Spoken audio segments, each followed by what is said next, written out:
Welcome everyone, we're back with 8-minute webinar. This is a recording, and this week we have Stephanie Fackrell from Samsung, and she's going to walk us through the interview and hiring processes over at Samsung, and hopefully it'll help everybody. So Stephanie, welcome, and if you don't mind, just introduce yourself. Hi, I'm Stephanie Fackrell, and I work at Samsung Research America. I am the University Program Manager, and I have been there for about a year and a half. Awesome, and tell us just briefly about the Research Center at Samsung.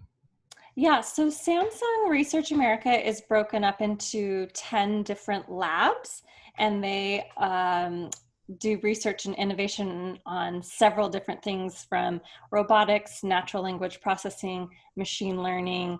There are specific AI centers that focus on computer vision. And what locations do you typically recruit into, the physical locations in a pre and post-COVID world? We are headquartered in Mountain View, California, and that is where the majority of people sit. However, we do have offices in Plano, Texas, New York City, Montreal, Toronto. We have an office down in Valencia, California. And I believe there are some opportunities to do remote work in smaller offices. Sure. Where can they find entry-level opportunities typically? Sure. If you can go to sra.samsung.com, and we are revamping the website right now, but that is the website. There are separate pages for both intern opportunities and for entry-level opportunities. The entry-level opportunities will be mixed in with the full-time experienced professional opportunities, but you will be able to tell by the title. And can you give us an example of a few roles that you typically do hire for interns, like the actual titles for interns and entry level? Yeah, so for interns, we do a lot of research scientist hiring. So a lot of the job titles will just be research scientist, robotics researcher. We do have 5G and wireless internships. So for the research roles, they do kind of try to keep it general with a research title. But for the more specific opportunities for 5G robotics, we do have software engineering opportunities as well. Those will all be in the job title. Great. But can you walk us through what a typical interview process is like from start to finish? And what a typical interview process is like start to finish, let's say pre-COVID. Sure. So each lab varies. So we would reach out for a phone screen with you and one of the engineers. If that goes well, some labs choose to send something called Codility, where you would do a coding challenge. Depending on the outcome of that, we would move forward with further interviews or not. For internship opportunities, it's usually 1 to 2 phone interviews, and then a decision is made. For entry-level opportunities, it's 1 to 2 phone interviews, and then it's a full day of interviews, so up to 5 interviews.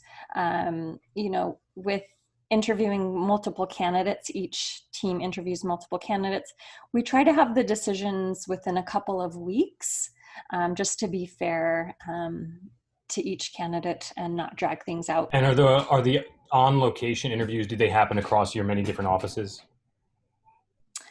They would happen in the Plano, Texas office if you were interviewing for opportunity in Plano, Mountain View, and New York City.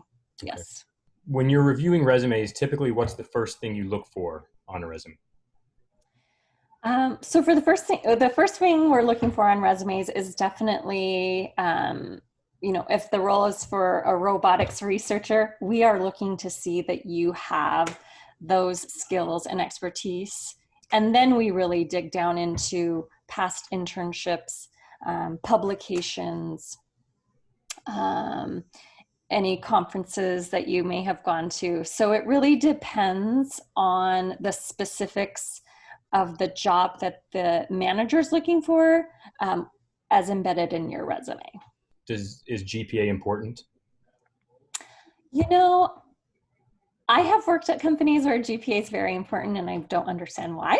I think for us as researchers, we are looking more for demonstratable experience on the resume.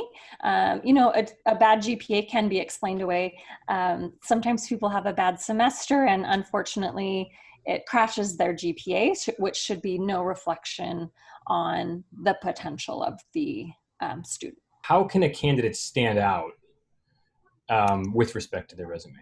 Anything that makes you stand out for your uniqueness and your drive and passion, I think you need to put on your resume. I know GitHubs and personal websites are listed on resumes now, which is very beneficial.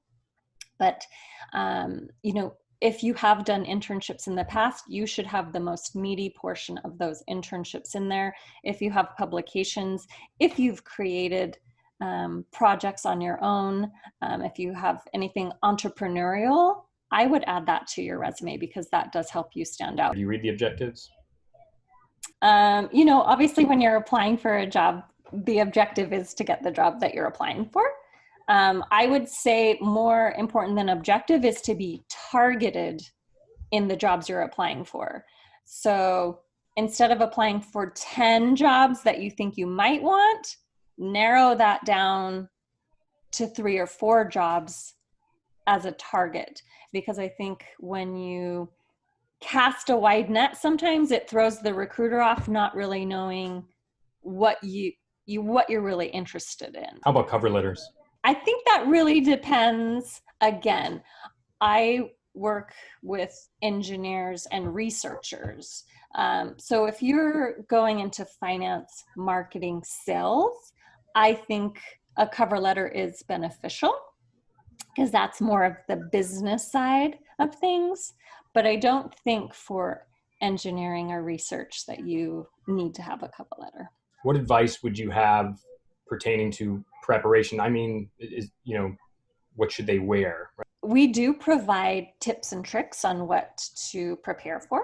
So again, I would just read through the job description. Obviously, there will be some coding. So it could be anything from data structures and algorithms to just your basic coding. So brush up on that, be prepared. What you thought you may have left behind in your first year of computer science, you may have to go back to that in an interview. Typically the company, I know for Samsung, we are business casual. So you would be asked to wear business casual. Common mistakes or maybe red flags that students should be mindful of during the application and maybe interview process at Samsung? Blowing off an interview or those things are really bad. I think that's few and far between, but it still does happen. Don't accept an offer and then, 2 weeks later, accept another offer. Are there any interesting ways you've seen students break through? We had an intern meet us at a job fair. We're really excited about him. We suggested that he get a bit more education or classes under his belt, and he did, and he followed up and let us know, and he was very persistent. He followed through on what we asked because he really wanted the opportunity. So just be persistent and go for your dreams. Where did you go to school? I went to UC Berkeley. Go Bears! You went to UC Berkeley. Stephanie, thank you so much for your time. Very much appreciated. My pleasure. Thank you. Bye.